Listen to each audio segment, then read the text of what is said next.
ಸರ್ಕಾರ ಸಿದ್ದರಾಮಯ್ಯನವರ ನೇತೃತ್ವದಲ್ಲಿ ಸಂಪೂರ್ಣವಾದಂಥ ಒಂದು ರಾಜಕೀಯ ಅರಾಜಕತೆಯತ್ತ ಹೊರಟಿದೆ.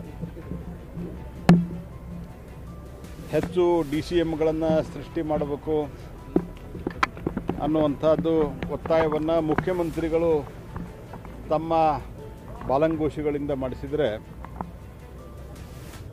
ಇವರು ತಮ್ಮ CM ಬದಲಿ ಮಾಡಬೇಕು, ಆವಾಗ ಎಷ್ಟು ಬೇಕಾದಷ್ಟು DCM ಮಾಡ್ಕೊರಿ, 3 ಅಲ್ಲ 10 ಮಾಡ್ಕೊರಿ ಅಂತ ಅವರು ಸ್ಟೇಟ್ಮೆಂಟ್ ಕೊಡ್ತಾ ಇರೋದು. ಹೀಗಾಗಿ ರಾಜ್ಯ ಸರ್ಕಾರ ಒಂದು ರೀತಿಯಲ್ಲಿ ದಿಕ್ಕು ತಪ್ಪಿದಂತಾಗಿದೆ, ದಾರಿ ತಪ್ಪಿದಂತಾಗಿದೆ, ದಾರಿ ತಪ್ಪಿದ ಮಗನಂತೆ ಆಗಿದೆ ರಾಜ್ಯ ಸರ್ಕಾರ. ಒಬ್ಬರಿಗೊಬ್ಬರು ತಮ್ಮ ಹಿಂಬಾಲಕರನ್ನು ಬಿಟ್ಟು ತಮ್ಮದೇ ಸರ್ಕಾರದ ವಿರುದ್ಧ ಹೇಳಿಕೆಯನ್ನು ಕೊಡಿಸುವಂಥ ಕೆಲಸವನ್ನು ಮಾಡ್ತಾ ಇದ್ದಾರೆ. ಮುಖ್ಯಮಂತ್ರಿ ಉಪಮುಖ್ಯಮಂತ್ರಿ ಮತ್ತು ರಾಜ್ಯದ ಅಧ್ಯಕ್ಷ ಕೊಟ್ಟಂಥದ್ದನ್ನು ಆ್ಯಕ್ಷನ್ ತೊಗೊಳ್ಳಿವ್ರು ತಾಕತ್ತಿದ್ರು ಅಂತ ಹೇಳ್ತಾರೆ. ಆದರೆ ಆ್ಯಕ್ಷನ್ ಏನಾಗೋದಿಲ್ಲ. ಕಾಂಗ್ರೆಸ್ ಪಾರ್ಟಿ ದಯನೀಯ ಸ್ಥಿತಿ ಹೆಂಗೆ ಬಂದದ್ದು ನೋಡ್ರಿ. ಹೀಗಾಗಿ ಕೇವಲ 1 ವರ್ಷದಲ್ಲಿ ಕಾಂಗ್ರೆಸ್ ಪಾರ್ಟಿ ಲೋಕಸಭೆಯಲ್ಲಿಯೂ ಎಲ್ಲ ಗ್ಯಾರಂಟಿ ಅವು ಇವು ಏನೇನೋ ಹೇಳ್ಕೊಂಡ್ರೂ ಸಹಿತ ಬಹುಪಾಲು ಅಂದರೆ ಬಹುಮತಕ್ಕೆ ಬೇಕಾಗೋಕ್ಕಿಂತ ಹೆಚ್ಚು ಸೀಟುಗಳಲ್ಲಿ ಭಾರತೀಯ ಜನತಾ ಪಾರ್ಟಿ ಮುಂದಿತ್ತು ಅನ್ನೋದು ನಾವು ಗಮನಿಸಬೇಕು.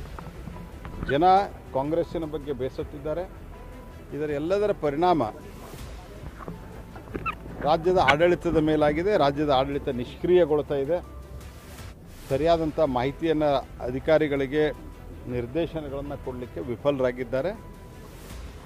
ತನ್ನ ಆಂತರಿಕ ಸಮಸ್ಯೆಯನ್ನು ಬಗೆಹರಿಸಿಕೊಂಡು ಜನರ ಕಡೆ ಗಮನ ಕೊಡಬೇಕು. ಬರೇ ದರ ಏರಿಸುವುದರ ಮೂಲಕ ಜನಸಾಮಾನ್ಯರಿಗೆ ಬರೆ ಹಾಕಿ ಅವ್ರದ್ದೇ ದುಡ್ಡು ಕಸ್ಕೊಂಡು ಅವ್ರಿಗೆ ಫ್ರೀ ಕೊಡ್ತೀವಿ ಅಂತ ಹೇಳುವಂಥದ್ದು.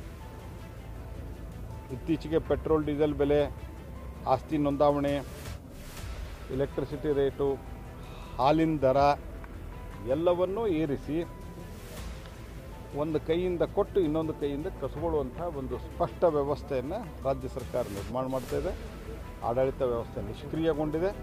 ಸಿದ್ದರಾಮಯ್ಯನವರು ಒಬ್ಬ ವಿಫಲ ಮುಖ್ಯಮಂತ್ರಿ ಆಗಿದ್ದಾರೆ. ಸಂಸತ್ ಎಲೆಕ್ಷನ್ ಆದ ತಕ್ಷಣ ಸರ್ಕಾರ ಉಳುತ್ತೆ ಅಂತ ನಿಮ್ಮ ಒಂದಿಷ್ಟು ಶಾಸಕರು ಹೇಳಿದ್ರು. ನಾನು ಅವತ್ತು ಹೇಳಿದ್ದೆ. ಅವರು ಶಾಸಕರು ಯಾರು ಹೇಳಿದ್ರು ಇದ್ರ ಬಗ್ಗೆ ನಾನು ರಿಯಾಕ್ಷನ್ ಮಾಡಲ್ಲ. ಅವ್ರಿಗೆ 5 ವರ್ಷ ಜನ ಅಧಿಕಾರವನ್ನು ಕೊಟ್ಟಿದ್ದಾರೆ. ಜನತೆಯ ಆದೇಶ ಇರೋದು 5 ವರ್ಷಕ್ಕೆ. 5 ವರ್ಷ ಚೆನ್ನಾಗಿ ಆಡಳಿತ ನಡೆಸ್ರಿ ಅಂತ ಹೇಳೋದು ನಾವು. ನೀವು ಆಂತರಿಕ ಕಾರಣದಿಂದ ಬಿದ್ದರೆ ಅದಕ್ಕೆ ನಾವು ಜವಾಬ್ದಾರಲ್ಲ. ಆಮೇಲೆ ಅದಕ್ಕೆ ಆಪರೇಷನ್ ಕಮಲ ಅದು ಹೇಳ್ತಾರೆ. ಯಾವುದೇ ರೀತಿಯಾದಂಥ ಆ ವಿಚಾರ ನಮ್ಮ ಮನಸ್ಸಿನಲ್ಲಿ ಇಲ್ಲ. ಆದರೆ ಆಡಳಿತ ನಿಷ್ಕ್ರಿಯಗೊಂಡಿದೆ. ಸರ್, ಈಗ ಪಠ್ಯಪುಸ್ತಕದಲ್ಲಿ ವೀರಶೈವ ಅನ್ನೋ ಪದಾನ ಸಮಾಜ ವೀರಶೈವ ಇದೆಲ್ಲ ಮತ್ತು ಸಮಾಜ ಒಡೆಯುವ ಕೆಲಸವನ್ನು ಸಿದ್ದರಾಮಯ್ಯನವ್ರ ಸರ್ಕಾರ ಮಾಡ್ತಿದೆ. ಪಠ್ಯಪುಸ್ತಕದಿಂದ ವೀರಶೈವ ಲಿಂಗಾಯತ ಅಂತ ಇತ್ತದು ಮೊದಲು ನನಗೆ ಗೊತ್ತಿರೋ ಮಟ್ಟಿಗೆ. ವೀರಶೈವ ಲಿಂಗಾಯತ ಅಂತ ತೆಗೆದು ಒಂದು ರೀತಿಯಲ್ಲಿ ಅನಗತ್ಯವಾಗಿ ಕಿಚ್ಚಚ್ಚುವಂಥ ಕೆಲಸವನ್ನು ಮಾಡಿದ್ದಾರೆ.